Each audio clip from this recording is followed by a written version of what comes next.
Muy buenos días, tengan todos ustedes. Pues yo lo primero que quiero hacer es agradecerle muchísimo a Alejandro que se considere en este Value Investing Forum el tema de la educación. Es un tema que está profundamente vinculado con todos los temas económicos.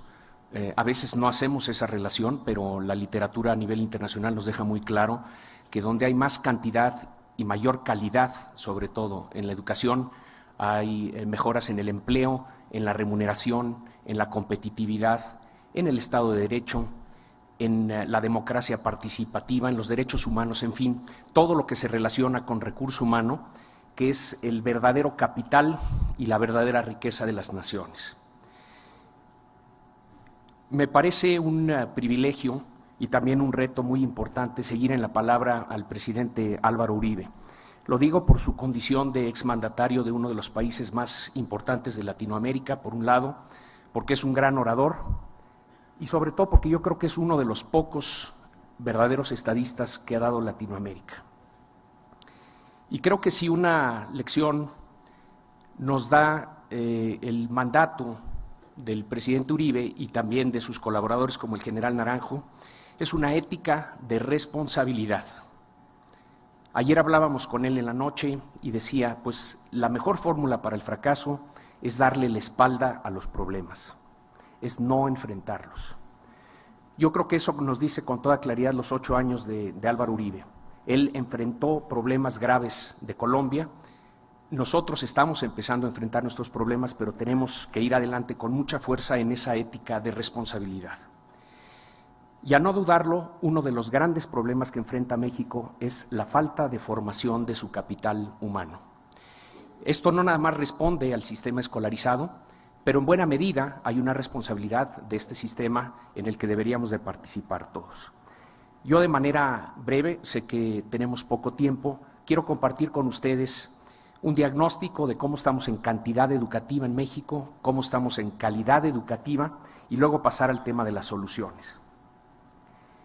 Lo primero que les digo es, le hemos fallado a la educación en México, le hemos fallado a los niños y jóvenes de México y eso es muy grave porque es nuestro más grande tesoro, le hemos fallado a los maestros de México, a quienes hemos abandonado a la suerte de cúpulas sindicales corruptas, corruptoras y controladoras, y con todo ello le hemos fallado a México.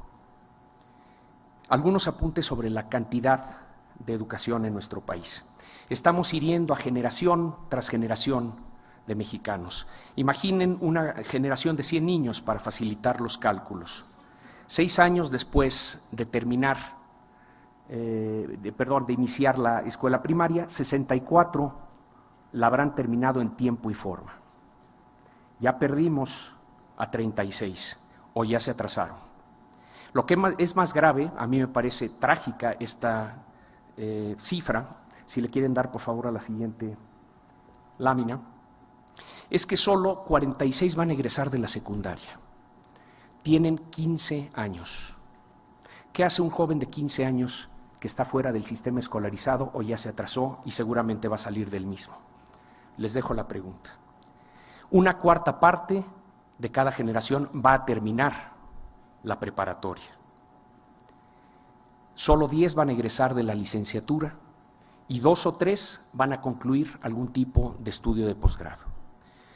Eso nos da en el global 8.6 años de escolaridad promedio por habitante en México, lo cual compara muy por abajo de los 12 años de los países miembros de la Organización para la Cooperación y Desarrollo Económico, por un lado, y con los más de 13 años de escolaridad promedio por habitante en Estados Unidos. La pregunta muy sencilla en términos de competitividad, de inversión, de creatividad, es cómo va a competir México con países que tienen por habitante 5 años de escolaridad adicional.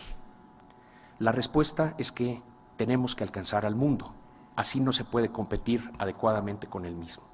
Y no nada más perdemos competitividad en términos de los años, todos los días pierden competitividad nuestros niños. ¿Por qué?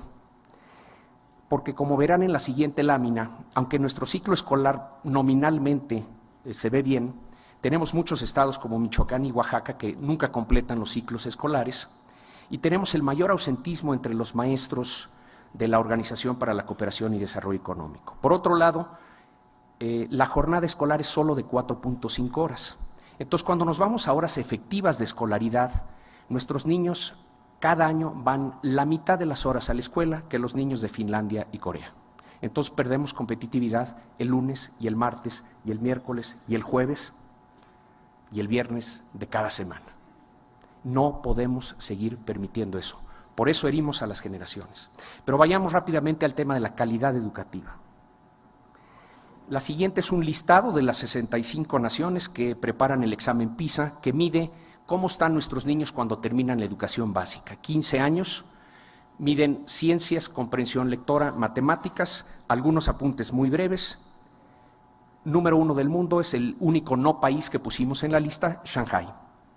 22 millones de habitantes, le ganó a todos en matemáticas en la prueba del año 2009, la última para la que tenemos resultados. Para mí, eso nos envía un mensaje de este tamaño: urgencia, urgencia. China se mueve.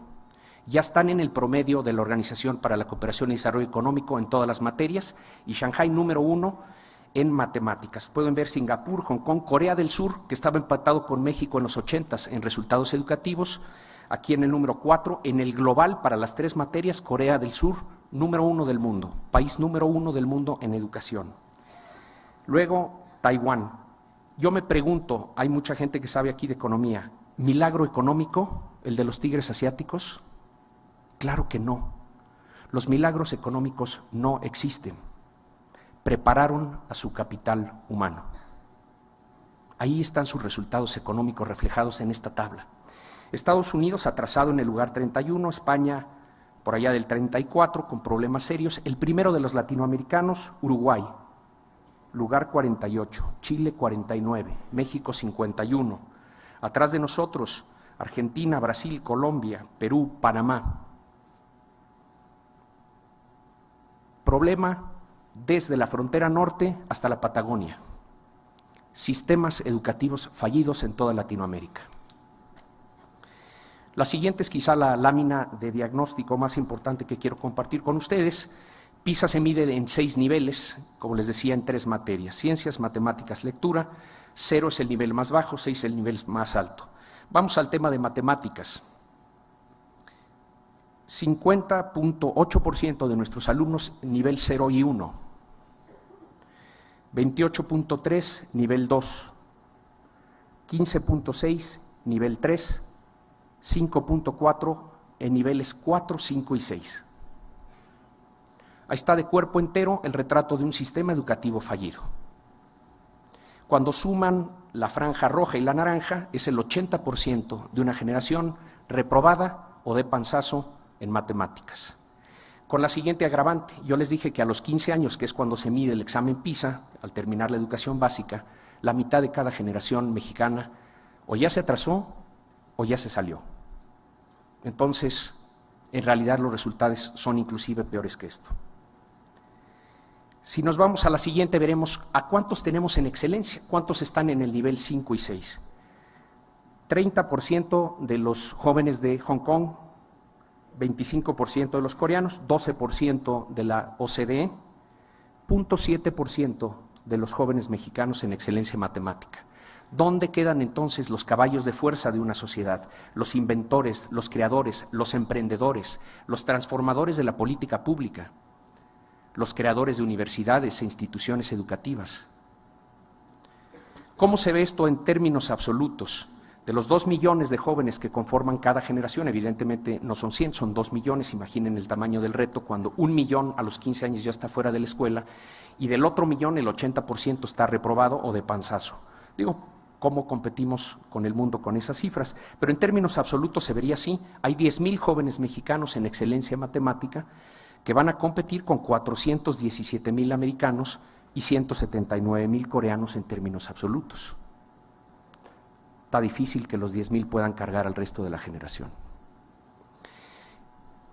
La buena noticia es que va mejorando los resultados de México, pero la mala es que solo inercialmente. Aquí podemos ver que al paso al que avanzamos nos llevaríamos 52 años a alcanzar el puntero en mate, 170 el promedio en lectura con la condición de que el promedio no se mueva. Y evidentemente el promedio se va a mover. Inclusive, si nosotros nos movemos, vamos a mover el promedio. Pues hay que mover el promedio. Fundamental. Si no, no llegamos. Quiero pasarme al lado de las soluciones. Para esto teníamos un pequeño video que hace un resumen y luego yo quiero hacer algunos apuntes sobre las metas y los caminos para arribar esas metas. Si lo pueden pasar, por favor.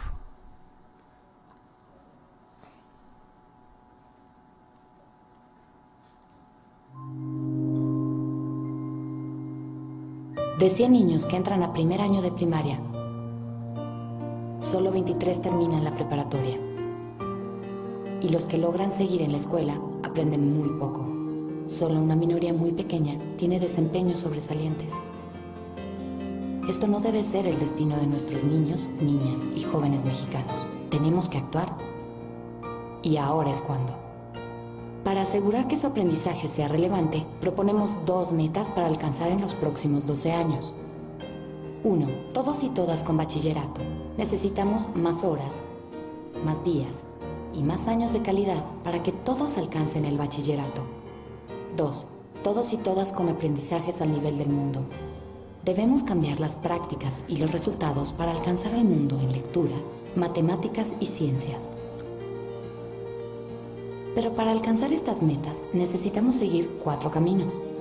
1. Recuperar la rectoría del Estado mexicano en educación. Nuestro gobierno tiene que recuperar el volante, el acelerador y el freno en la educación. 2. Maestros como educadores profesionales. Los maestros son el corazón de la calidad educativa. Debemos apoyarlos para que sean profesionales altamente capacitados, preparados, evaluados y motivados. Como resultado, tendremos maestros reconocidos socialmente y bien remunerados. 3. Gasto transparente y eficiente. 1 de cada 5 pesos se gasta en educación.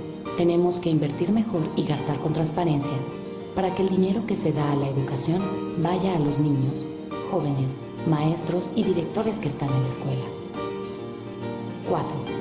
Escuelas con autonomía y padres participando. La escuela no es del gobierno ni del sindicato. Es nuestra. Ahora tenemos la oportunidad histórica para transformar de fondo a la educación y lograr que cada niño, niña y joven mexicano desarrolle su talento.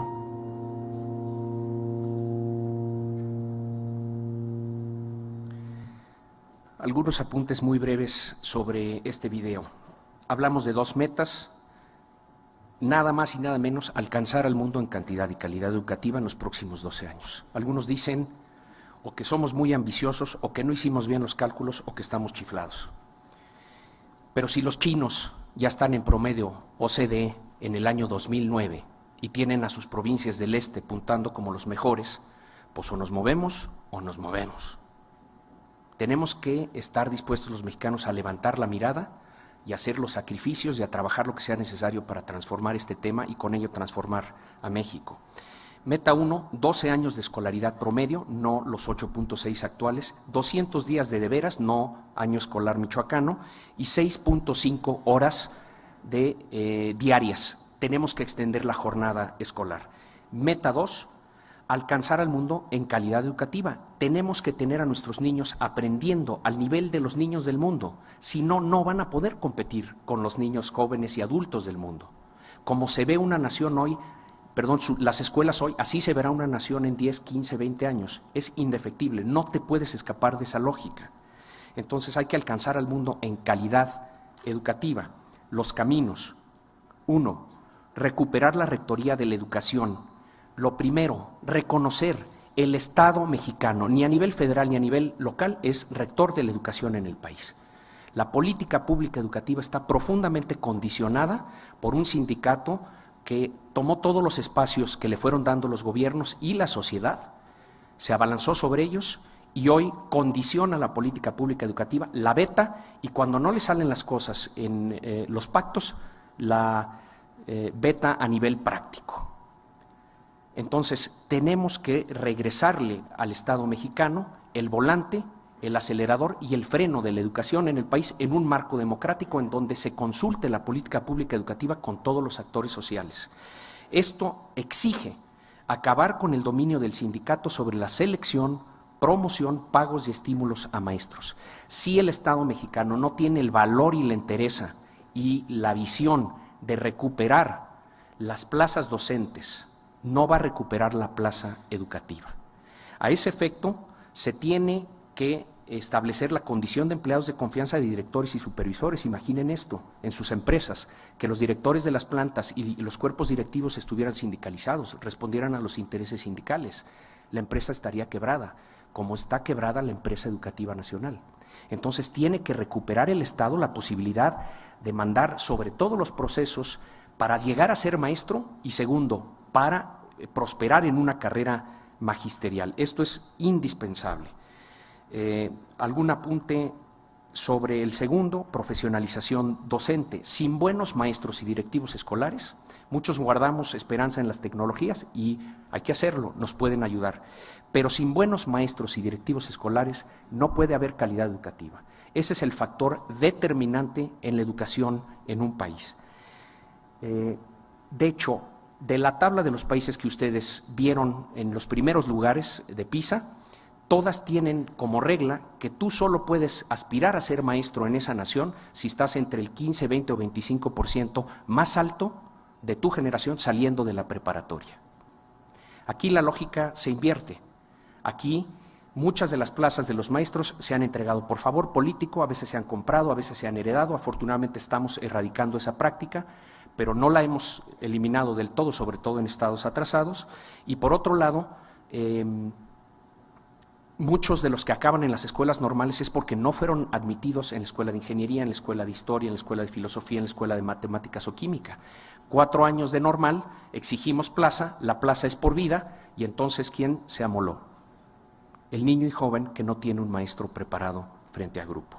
Entonces, reformar a fondo la formación inicial, someter a concursos sin excepción todas las plazas, ya ganamos las de maestro, tenemos que ir por las de director y supervisor, hacer obligatoria la evaluación universal de todos los maestros. Se dio por primera ocasión, fíjense esto, año 2012, primera evaluación de todos los tiempos en México de maestros de educación primaria.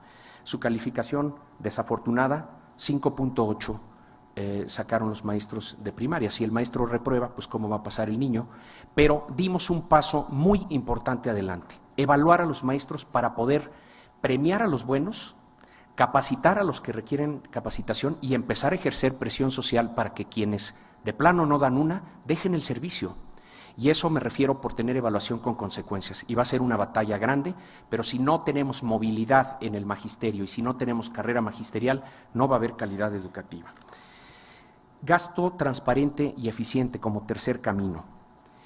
El problema del desvío de los recursos, nuestros recursos que se van a educación, no es coyuntural, responde al sistema. El sistema es corrupto. El sistema desvía naturalmente los recursos. Nos gastamos 1 de cada 5 pesos los mexicanos en educación, que gasta el gobierno a nivel federal y estatal, pero 92% de eso se va a servicios personales. Y no tenemos un padrón confiable de maestros en este país. Ustedes vieron en la película de Panzazo la pregunta sencilla, ¿cuántos maestros hay en este país? Ni en la Secretaría de Educación Pública, ni en el sindicato, ni en ningún lado obtienen respuesta. Estamos batallando por tener estos registros de maestros, pero según el auditor, hasta 20% de lo que gastamos en educación no tiene justificación, no tiene comprobante. Esos son decenas de miles de millones de pesos. Y luego no hay dinero para la capacitación de los maestros, y luego no hay dinero para la infraestructura escolar y para la tecnología. Entonces, una nueva fórmula más auditable y progresiva, completar el padrón único de maestros y eliminar la doble negociación. El magisterio negocia a nivel federal y luego a nivel estatal. Tienen quebrado a Oaxaca, tienen quebrado a Michoacán, tienen quebrado a varios estados. Poner fin a las comisiones no educativas, regreso a este punto en un momento. El cuarto camino, tenemos que entrarle nosotros los ciudadanos. Todo lo que sucede en materia educativa es porque algunos abusaron, unos se equivocaron y otros lo permitimos. Con nuestra omisión, volteando a ver, pensando que llevando a nuestros hijos a las escuelas privadas teníamos resuelto nuestro problema. Yo les tengo noticias. La escuela privada es igual de mala que la escuela pública en México. Entonces, las élites, fíjense bien esto, no nada más se olvidaron de la educación pública, se olvidaron de la educación de sus hijos. Y eso sí está muy serio. Nos tenemos que meter. Si nosotros no alzamos la voz, el gobierno no se va a mover, porque en materia educativa las soluciones no son de corto plazo, los problemas sí son de corto plazo. Si la ciudadanía no levanta la voz y pone un equilibrio a la voz muy fuerte que tiene el sindicato, ustedes vieron su congreso de clones en Cancún este fin de semana, se están apertrechando para defender sus prebendas. Se están apertrechando, se sienten vulnerables y heridos. Por eso esa manifestación tan descarada de poder, en donde hicieron votar a todos los delegados, se llevó el carro completo la planilla de la maestra Gordillo, que además tuvieron el descaro de llamarle innovación, y se llevó el carro completo y los hizo pasar a los 3.500 delegados a votar a sus pies. Ante la amenaza que somos los ciudadanos, ¿qué están diciendo ellos? Unidad. No, y lo gritan como niños preparatorianos en su congreso. No nos arrodillaremos, gritaban. Nadie los quiere arrodillar, pero sí queremos cambiar las prácticas, porque si no, no sale adelante México. Rápidamente comentarles de una iniciativa, se llama Fin al Abuso. Decíamos que ya tenemos algunos registros preliminares de maestros. Podemos ponerle nombre, apellido y sueldo a 22.353 personas que ganan como maestros o directivos escolares y trabajan para el sindicato. Es decir, el sindicato usa ese ejército para hacer las asambleas a nivel estatal, someter a los profesores y toda la disidencia, llevarse esos votos a Cancún, entregárselos a la maestra y decir carro completo en el siglo XXI. A mí me parece de oprobio, una simulación antidemocrática total y completa, y me parece increíble que los maestros mexicanos agachen la cabeza, porque ¿cómo vamos a formar a ciudadanos, a demócratas, a gente de siglo XXI con maestros que no saben reclamar su lugar dentro de su magisterio? Bueno, pues tienen un ejército de personas que literalmente con la bota les pisan el cuello para controlarlos y los tienen sometidos. Si no, no se da carro completo, por Dios, es una pequeña Cuba dentro de México, enquistada en la educación. Eso duele, pues lo tenemos que combatir nosotros. ¿Qué pedimos? Que el gobierno entrante ya en el siguiente presupuesto no considere los recursos para pagar esas plazas. Cuestan 1.700 millones de pesos al año esas 22.353 personas. Nosotros decimos que las pague el sindicato. Reciben casi 3.000 millones de pesos en cuotas al año. Que sean ellos que las paguen si les son tan indispensables. ¿Por qué lo vamos a pagar cada uno de nosotros con nuestro dinero personal para que el sindicato someta al magisterio y vaya en contra de la lógica educativa? No tiene sentido. Entonces, muy importante que nos ayuden, requerimos su apoyo, vengo a pedir su apoyo. En Fin al Abuso. Hoy en la mañana rebasamos 126,000 firmas, pero vamos a tener que reunir muchas más para hacer valer nuestro derecho, y estamos en justicia en lo que estamos pidiendo, se los prometo, ante el gobierno, para que empiecen a ordenar este proceso y llevar el dinero a la educación y no al sindicato. Tenemos un cineminuto que les quiero pasar para terminar, que promueve esta campaña. Si lo pueden pasar, porfa.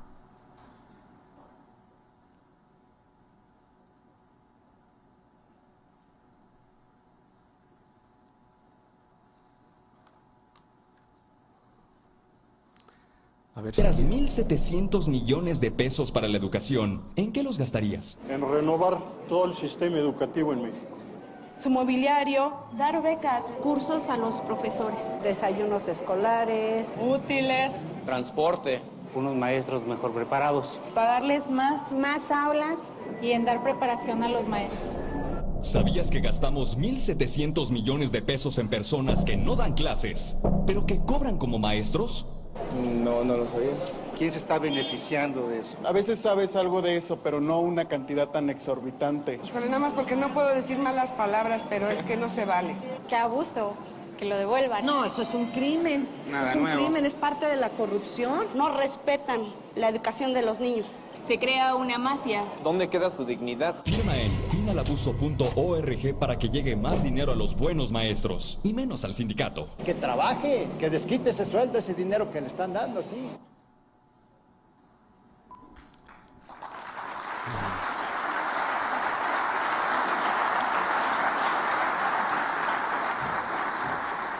Les pedimos que nos acompañen en esta campaña, es muy sencillo, entra uno a finalabuso.org, pone su nombre, su correo, se va una carta directamente al presidente electo, al presidente de la Cámara de Diputados, al secretario de Hacienda para pedirles que ordenen este tiradero, que se vaya el dinero a la educación y por favor corran la voz en sus empresas sin sugerir que se vote de un lado o de otro, pero que conozcan la iniciativa y puedan votar, nos ayudaría gigantemente a ofrecer presión a un gobierno al que no le podemos pedir imposibles, pero sí le tenemos que exigir lo que con valor y determinación y usando su capital y su capacidad política se puede hacer para transformar la educación, que no se quede atrás de lo laboral, de lo fiscal, de lo energético, que esté en ese mismo nivel o superior, y para eso se va a requerir, se los prometo, de la participación ciudadana. Si no, no llegamos, lo tenemos que hacer, parece contradictorio, pero no lo es, con urgencia perseverante. Tenemos que tener urgencia por los próximos 15 o 20 años para transformar esto, pero se nos presenta una oportunidad histórica de hacer un cambio fabuloso que no va a venir sin turbulencia, pero que si no lo hacemos no le vamos a dar al motor de crecimiento, de inversión, de creatividad y de productividad que requiere esta nación. Muchísimas gracias por su atención.